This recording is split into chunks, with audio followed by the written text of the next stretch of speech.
I leave behind me two things, the Quran and my Sunnah, and if you follow these you will never go astray. Do not wish to be like anyone except in two cases. The first is a person whom Allah has given wealth and he spends it righteously. The second is the one whom Allah has given wisdom, the Holy Quran, and he acts according to it and teaches it to others. Feed the hungry, visit the sick, set free captives. Leave me as I leave you, for the people who were before you were ruined because their questions and their differences over the prophets. So, if I forbid you to do something, then keep away from it. And if I order you to do something, then keep away from it. And if I order you to do something, then do of it as much as you can. All pious believers shall deem it their bounden duty to defend believers and to aid them wheresoever they may be, whether far or near, and throughout Christendom shall protect the places where they conduct worship and those where their monks and priests dwell. If Christian women enter a Muslim household, she shall be received with kindness, and she shall be given opportunity to pray in her church. There shall be no dispute between her and the man who loves her religion.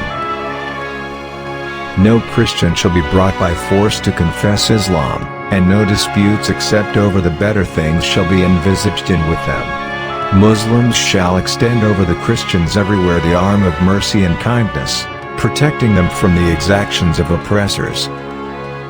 The strong believer is better and more beloved to Allah than the weak believer, although there is good in each. Desire that which will bring you benefit, and seek help from Allah, and do not give way to incapacity. If something happens to you, do not say, "If only I had done such and such." Rather say, "The decree of Allah. He does what He will." Otherwise you will open yourself up to the action of shaitan. Prophet Muhammad said, "There will come a time when holding on to your deen will be like holding on to hot coals." Amongst the friends of Allah, awliya, the Quran is considered as a love letter from Allah, which inevitably is read continuously to remind them of their beloved. The strongest man is the one who, when he gets angry and his face reddens and his hackles rise, is able to defeat his anger. The most excellent jihad is the conquest of oneself. Verily, God is compassionate and is fond of compassion, and He gives to the compassionate what He does not give to the harsh.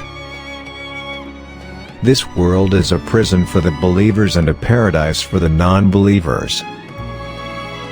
Once the Prophet was asked, "Tell us, which action is dearest to Allah?"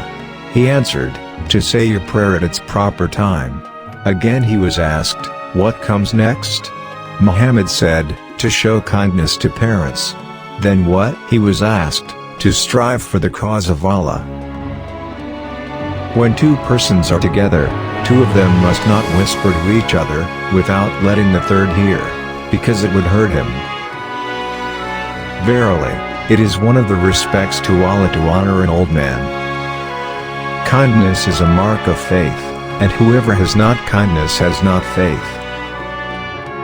Four things support the world: the learning of the wise, the justice of the great, the prayers of the good, and the valor of the brave.